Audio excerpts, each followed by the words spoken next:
Hello folks, Hot Rod Rodney 25 coming back to you with another layout update. This will be train layout changes part 4 of my changes or layout changes video series. Last time I explained about the top coming off the desk and showing you the progress of the track being tore up. Well, here is my idea for the yard. There will be there's switches underneath all this stuff. Excuse the mess. Just, imagine some kind of switches under here. You'll see them in another video when I get this mess cleaned up. But all these switches in here was meant to be a reversing section, you might say, instead of putting it way back there where I couldn't see it and hoping I didn't have a derailment. I could just have the electric switches out here and flip them right in front of me and know what I was doing, or seeing what everything was doing. So anyway, added on to this, and I will get put the Abbey Bill section in another video, so you know actually where all this stuff's going to connect to, because that's a whole different ball game that way. But anyway, when the train comes down this way, it will enter this switch, which will be either a yard lead to the straight part or the curved part of the switch will go to the new main line. Now there may be a switch coming off of this to make a main line number 2, which will actually reconnect into the original yard lead that is back there where all those switches are, and see if I can zoom into them, where all the wire and different stuff is. Right there to the right of the main line, there is a bunch of switches, because the yard was going this way and it's actually hidden right now because of all the buildup of bench work. But anyway, back to what I was saying a little bit ago. You would enter the yard lead into this switch, which would lead into another switch and 2 yard sidings. Could go straight on that switch and come up to this switch and ladder out and ladder out, ladder out, ladder out again, and probably no more than that, because unless I tear this part of the bench work out, and then it would go straight onto the yard runaround track underneath my bridge piers, or my whatever you want to call them. It's not really a bridge, it's just a piece of plywood and a frame, but they look actually like trussels, bridge trussels. So anyway, it will go up underneath those trussels, and of course all that will be built in or you know, if they stay there. If I decide to tear that section out, then it will be out in the open, which means I could possibly extend in more switches. Which, you know, the more switches, the more yard tracks I have, the more trains that could be sitting here waiting to be ran or just parked. But if I decide not to put no more on going that way, then it will curve, go up, and probably have switches going that way off of it to have rolling stock tracks, storage tracks for all the extra rolling stock. Because back here in the Port of Abigail, and there will be a dock type yard, and like I said, I'll get into that in a different video. But and anyway, the yard will now go that direction, and if I'm able to do it and get enough room, I will also try to get a yard going. In this case, in my situation on this layout, it would actually be north and south going across, and west and east the way the yard is going to be now set up. Right now, that yard, the hidden yard back there, is what I consider north and south for the layout. West is actually to an angle, but I'm going to say on this layout, it's straight like this. So this would be the west and east yard, and that over there would be the new north-south yard out front. And then back there, back behind everything, if I put other trains in, then they'll be basically, you'll see them out front, and they'll just be basically large circles, just enough to run extra trains. Because I love my trains, and if I can run them, if I can run as many as I can, I will probably have a limit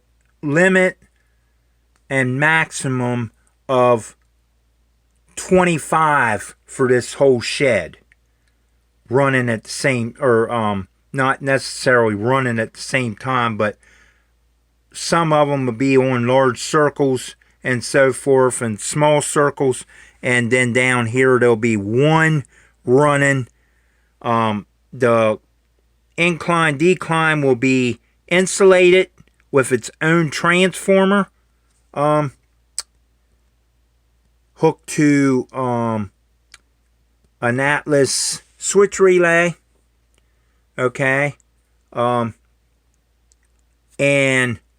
when a train's up here, there'll be one up on this level running after it climbs or comes out of the little yard over here that I'm going to be building sometime. But, and then, you know, there'll be like switching, just small switching places, like this might be the scrap yard, but I'll extend it out a little bit from that board out and try to cover some of the board up. This will have its own board, and of course most of this will be open, but it will be you know, filled in so you won't see the ugliness of 2x4s everywhere. But this will not be. This will be open in here because I don't want a bunch of switches and stuff in, you know, filled in the tunnel, because it would just be a total waste of time putting stuff in here and then covering it back up. And if I got to get into them, I can't get into them. But that's the reason they're going to be electric. When switch number 1 switches a certain direction, it's going to switch that one back there at the same time with an Atlas switch relay.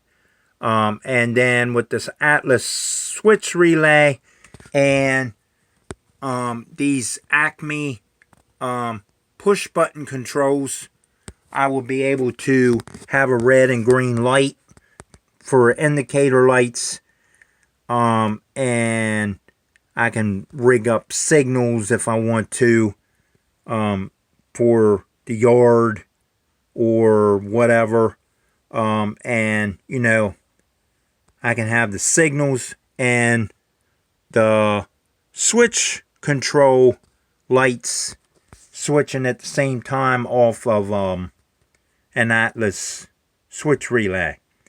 So with that being said, guys, I did all that before. I can switch. You can switch 2 switches at the same time if it's, you know, a drive-through yard or a double-in yard. I've done it before with switch relays and hooked up the lights and the signals and all that good stuff. So, you know, it is what it is. It's old school DC. It's going to work. I'm going to make it work, no matter if it takes me a long time to make it work. This is the layout that is going to be in this shed. It's going to be DC and DC only, on the exception of the AC line L stuff. So anyway, that should pretty much explain what my yard layout's going to be. It's just a matter of getting all this connected, all that stuff, all them tracks down there, relocated, and all them switch tracks back there tore up, and figuring out where main line number 2 is actually going to be over there, because there is a double slip switch over there where I could go from the main line into the yard lead, which is over there, and you know, all that good stuff. The double slip switch will probably now be put somewhere else, but to explain, I'll explain that in another video though, because this one's getting a little long, going on 14 minutes. But anyway, guys, I will explain how the priority and that kind of stuff is going to switch automatically on the incline decline in the back of the shed, and that will be a different video when a lot of this stuff starts connecting. If I can draw it out and make it make sense, then I might be able to do a separate video on it, but we'll see. But anyway, this is my new idea. Let's hope that, you know, everything will connect up. I'm sure it will, because I've got, you know, the little snap track pieces, and I've got all kinds of track. And for the sidings where the cars are just going to set on the tracks, more than likely, guys, that will be brass track, old brass track, because engines and stuff is not going to run on it. It's just going to be car storage tracks. Same way if the siding, it's going to get hand thrown, and hand pushed cars in, or however I can figure out how to do it. Like I said, there may be a second main line connected into the old yard lead track that's right here. And then I may decide to put a switch here just to come out and come through the wall into a different scene and come out here to the industrials. It may come out somewhere over there where it's built in, where you don't see a lot of stuff or see a lot of trains, and I may just back it in right there. We'll have to see. It's all for another video. This video is now going on 17 minutes, so guys, I will end this video. I hope everybody's staying safe because it's a showstopper. I hope this stuff's over soon and Maryland gets opened back up, because I really miss dirt track racing in my hobby stock. I haven't had much time to work on it because of the weather. And it's been getting down in the 30s here at night. Don't ask me why. It's between 50s and 70 degrees for days, but it's 30 something at night. And we're in the middle of May. But anyway, guys, hopefully this all made sense. If you like my videos, go check out my channel. Like, share, subscribe, comment in the section down below. And to the next video, guys, which will be part 5 of this video series. I'll catch you later. And don't forget, my live stream on Thursday night, 7 p.m. Eastern. Bye for now, guys.